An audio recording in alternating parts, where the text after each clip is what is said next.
working on a project, you can almost guarantee you're going to run into something that's unexpected. Like this. This wire is run around a stud. It should have went through the stud. It comes up the wall and goes to this outlet right here. We're going to go ahead and rerun that. I'm going to show you how we do it. It's always best to think ahead on a project. Before I go ahead and turn a breaker off and turn an outlet off, I like to take one of these and put it in the outlet and make sure that my 2 yellow lights are on and things are wired properly. That way, if there's a problem with the outlet, I know it before I get started. The first thing you need to do is make sure you got the power off to that. So you want to shut the breaker off. Figure out which breaker it is that controls the power to that outlet and turn it off. So here we are in the breaker room.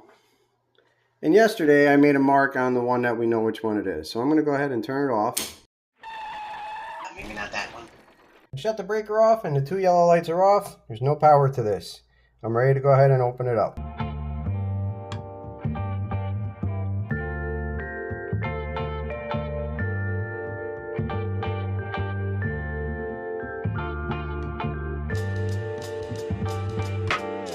So I can see I have a black here and then the white on the other side. They're both on the bottom of screws. I want to just go ahead and rewire things back the same way, and the ground looks like it's connected fine. I'm going to go ahead and take a picture of that so I don't forget.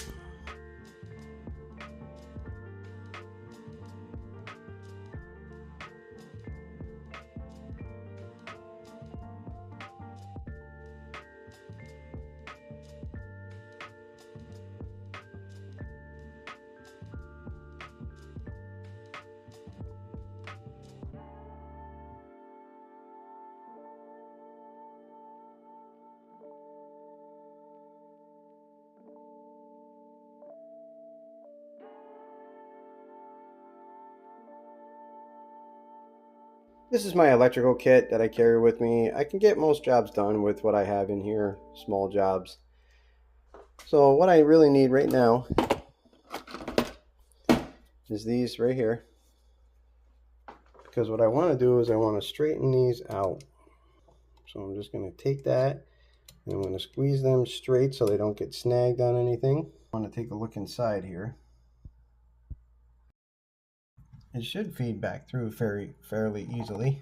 So let's go in the other room. Now we have a staple right here holding this one in place. If I take that one out and take this one out, I'll be able to drill my hole to put this back through. Now it's really important when you do this that you work with the staple and don't pinch the wire. On some of these staples, you can get a pry bar behind a little lip on it and just kind of pry out on the staple and move the wire with it. See that? Just being careful not to damage the wire. And always make sure you inspect the wire, because you can see here, see the sleeve was damaged by the staple. So it's a good idea to replace that if you can, easy enough. Once again, just get behind the little lip on the staple and pry it out and check that wire too. Now that I have the staples out, I can go ahead and pull the wire back through. Now we're going to drill a hole through the stud and run our wire back up through. You want to make sure you're in the center of the stud. 1/2-inch drill bit.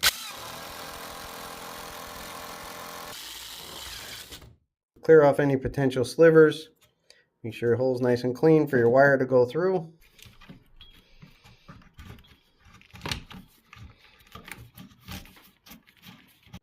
Once your wire is fed through, you can put it back up through your box.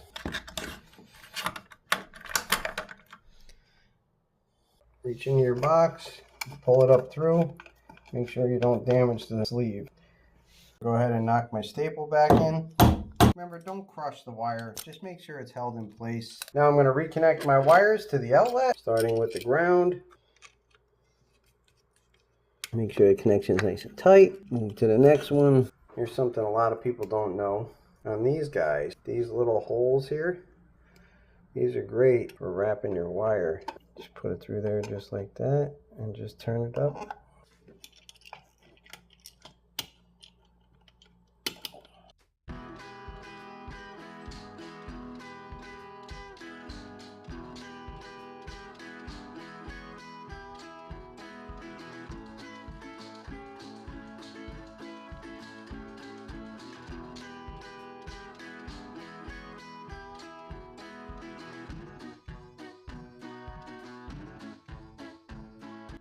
Okay, I'm gonna go back downstairs, turn the breaker on, put my tool in, make sure things light up properly. And there we are. It's time to put the outlet back together.